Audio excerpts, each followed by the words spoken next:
Bismillahirrahmanirrahim. Assalamualaikum warahmatullahi wabarakatuh.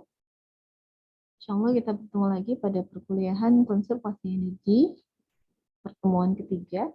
Insyaallah di pertemuan ketiga ini kita akan membahas mengenai renewable energy atau energi terbarukan yang berasal dari sumber non-fosil.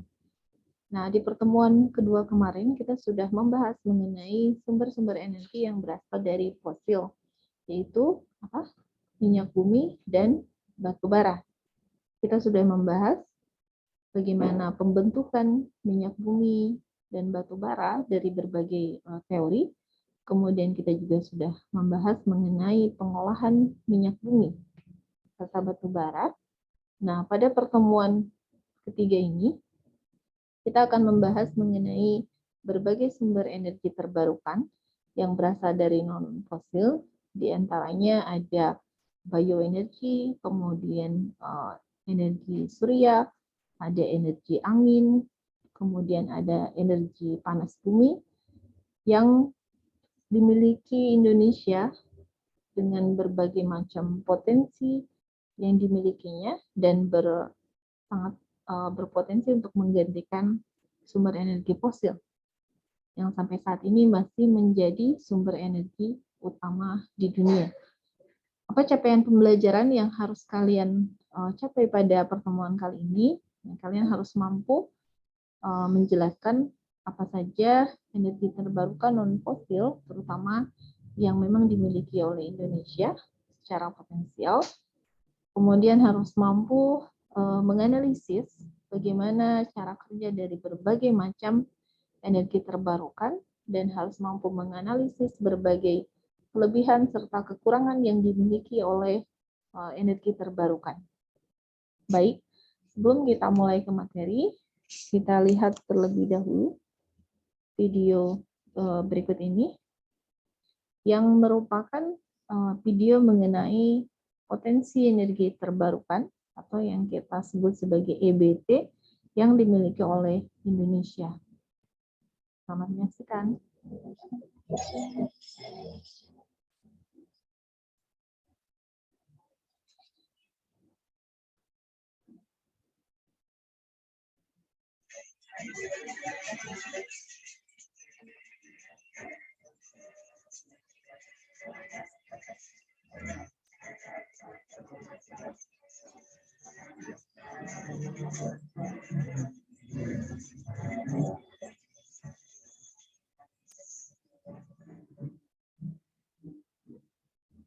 Nah, ini energi terbarukan untuk negeri.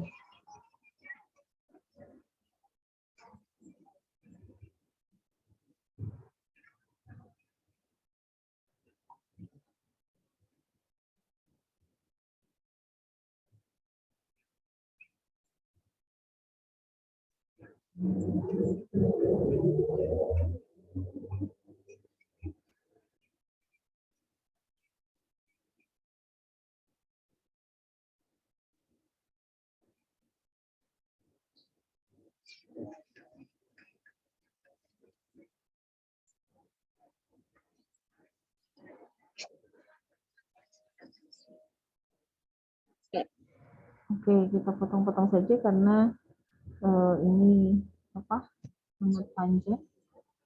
Nah, ini beberapa potensi energi terbarukan yang dimiliki oleh Indonesia.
Oke ya, seperti itu.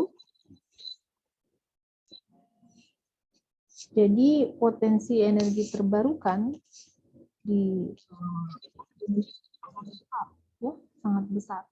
Sekitar tadi disampaikan sekitar 400.000 megawatt, tapi baru termanfaatkan sekitar 10.000 saja, baru 3% saja.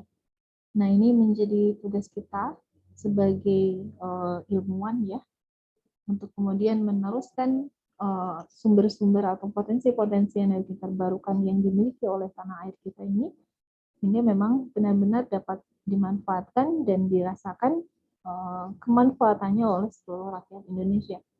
Karena kita adalah negara dengan kekayaan alam yang sangat luar biasa, yang Allah anugerahkan diantaranya energi matahari yang bersinar sepanjang tahun, karena kita berasal di negara tropis, kemudian energi angin yang sangat luar biasa juga, energi arus laut, kemudian energi panas bumi, karena kita merupakan negara vulkanik dengan jajaran gunung api yang sangat banyak ya, mengelilingi berbagai kepulauan di Indonesia, serta energi bioenergi ya, yang berasal dari makhluk hidup diantaranya tumbuh-tumbuhan.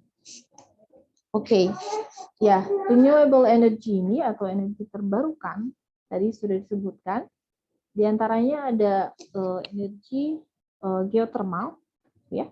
Energi geothermal ini merupakan energi yang berasal dari potensi panas bumi. Nah, negara kita ini memiliki banyak sekali gunung api yang tentu saja ini memendam potensi energi geothermal yang sangat luar biasa. Kemudian ada energi angin. Nah, kita senantiasa dilintasi angin dengan kecepatan yang memadai untuk dimanfaatkan sebagai angin yang menghasilkan listrik ya. Kemudian ada energi biofuel ya, yang berasal dari tumbuhan, diantaranya ada tumbuhan dan makhluk hidup ya, ada bioetanol, kemudian biodiesel, kemudian ada biogas ya. Kemudian energi surya dia yang dibuat menjadi panel surya. Kemudian ada hidroelektrik ya, energi listrik yang dimanfaatkan atau berasal dari air ya, pergerakan air. Oke. Nah, renewable energy yang berasal dari angin ini biasanya dibuat dengan menggunakan kincir angin besar yang disebut sebagai turbin angin. Ya. Nah, kita sudah sering melihatnya, kurang lebih seperti ini. Saat angin bertiup, bilah-bilahnya bergerak dan ini memutar turbin yang terhubung ke generator yang menghasilkan listrik. Nah, karena kita memiliki potensi angin yang juga sangat luar biasa, maka tentu saja ini sangat memungkinkan untuk dikembangkannya tadi ya, pembangkit listrik tenaga angin. Ini ladang angin itu terdiri dari banyak turbin angin yang memungkinkan banyak dihasilkan listrik. Ladang angin biasanya dibangun di daerah yang berangin, ya. Maka jika angin berhenti bergerak, artinya bahwa tidak ada lagi pasokan listrik. Nah, kita tentu memiliki potensi angin yang juga sangat luar biasa. Yang kedua adalah energi matahari atau solar. Ya, kita biasanya menyebutnya sebagai panel surya yang dia biasanya dipasang di atap-atap rumah atau atap-atap pabrik, atap-atap bangunan yang tinggi. Cara kerjanya adalah si panel surya ini dia menyerap energi yang berasal dari matahari, kemudian dia olah gitu ya di dalam panel surya ini, biasanya dengan menggunakan semikonduktor, terjadi peristiwa reduksi oksidasi di dalamnya, sehingga elektron yang dialirkan pada saat reaksi reduksi oksidasi ini dimanfaatkan untuk menghasilkan listrik ya. Jadi energi surya ini berasal dari matahari, kemudian disebut selnya disebut sel surya atau sel fotovoltaik yang dapat mengubah sinar matahari menjadi listrik, kemudian biasanya dipasang pada atap bangunan. Nah, sayangnya katanya sel surya itu mahal. ya, dan kita membutuhkan dalam jumlah yang sangat banyak. Misalnya kita punya bangunan seluas 100 meter persegi, maka untuk menghasilkan listrik yang memadai pada rumah kita harus memasang panel surya itu seluas atap rumah kita, ya. Nah, katanya mahal, tapi mahalnya ini sebanding karena kita tidak perlu membayar lagi kos gitu ya ketika sudah memasang panel surya, maka itu akan berlaku dalam jangka panjang. Tidak seperti PLN ya, kita harus bayar setiap bulan. Kemudian yang berikutnya adalah energi geothermal. Ini adalah energi panas bumi, ya. Kita memiliki potensi panas bumi yang sangat luar biasa. Nah, ini kurang lebih cara kerja secara sederhananya, ya. Air dipompa ke batuan panas, gitu ya, yang kemudian menghantarkan panas. Jadi air yang dingin dipompa ke batuan yang panas, yang kemudian menjadi air panas, ya. Nah, energi geothermal ini memanfaatkan panas yang dibawa oleh air tadi, gitu ya, air yang dipanaskan dari potensi panas bumi, ya. Air panas ini uapnya kemudian dapat menggerakkan turbin dan diterima oleh generator ini yang kemudian menghasilkan listrik. Jadi dia juga memanfaatkan air, ya. Nah, kita Indonesia itu sangat vulkanik sehingga memiliki potensi geothermal yang sangat luar biasa. Ini diantaranya di Kamojang ya, sudah ada pembangkit listrik tenaga panas bumi. Kemudian yang berikutnya adalah hidroelektrik atau tenaga air. Ini tentu saja memanfaatkan energi air yang mengalir. Jadi airnya harus mengalir, ya. Nah, biasanya ini menggunakan bendungan yang digunakan untuk memerangkap air pada waduk atau bendungan. Kemudian saat listrik dibutuhkan, air dilepaskan dan mengalir ke bawah dengan gaya gravitasi untuk memutar turbin, ya, untuk memutar turbin.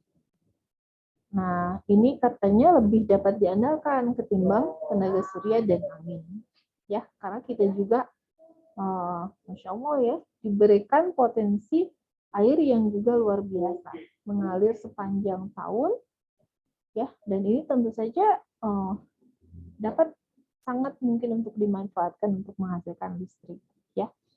Nah, bendungan pembangkit listrik tenaga air ini sangat mahal, tapi kekurangannya ini dapat membahayakan satwa liar, ya. Tapi potensi ini tentu saja kan dapat dikurangi dengan memberikan pengamanan yang memadai. Kemudian energi terbarukan berikutnya adalah biofuel yang terbuat dari tanaman, ya. Idealnya biofuel ini harus netral karbon, ya, menyerap karbon dioksida saat mereka tumbuh dan kemudian mengeluarkan karbon dioksida saat dibakar. Namun bahan bakar fosil digunakan dalam produksi biofuel, ya, misalnya dalam pembuatan pupuk, sehingga pada akhirnya tidak karbon netral, ya, tidak karbon netral. Kemudian tanaman untuk biofuel biasanya menggunakan makanan pokok, ya, misalnya seperti ya yang mengandung berbagai macam sumber karbohidrat, misalnya seperti jagung gitu ya, kemudian tepung-tepungan, gandum, padi, ya. Nah, bisa juga menggunakan berbagai macam limbah untuk mengefektifkan dan mengefisienkan. Kemudian ya, ini kurang lebih adalah berbagai macam aktivitas untuk menghasilkan listrik tadi ya, geothermal, energi angin, ya, kemudian ini adalah batu bara dan seterusnya. Nah, dari berbagai macam sumber untuk menghasilkan listrik ini, coba kalian analisis kira-kira apa yang berpotensi paling besar untuk menggantikan sumber energi yang berasal dari fosil, ya. Nah, dari fosil apa saja? Tadi ada minyak bumi dan gas alam, kemudian ada batu bara. Dari tadi bahasan singkat mengenai energi baru dan terbarukan, kira-kira apa yang paling memungkinkan untuk menggantikan sumber energi fosil. Barangkali itu yang dapat Ibu sampaikan secara singkat dan sederhana pengenalan mengenai energi baru dan terbarukan. Terima kasih. Silakan untuk mengisi kolom komentar dengan nama dan NIM. Assalamualaikum warahmatullahi wabarakatuh.